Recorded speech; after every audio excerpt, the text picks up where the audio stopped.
You ask Tiger to solve. This deals with linear equations with one unknown. The final result is t equals 90. Let's solve it step by step.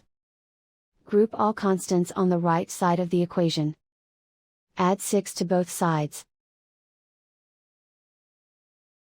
Simplify the arithmetic.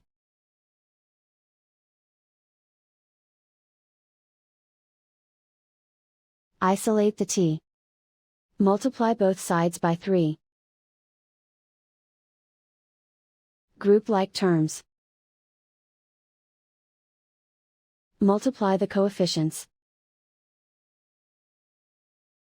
Simplify the fraction. Simplify the arithmetic.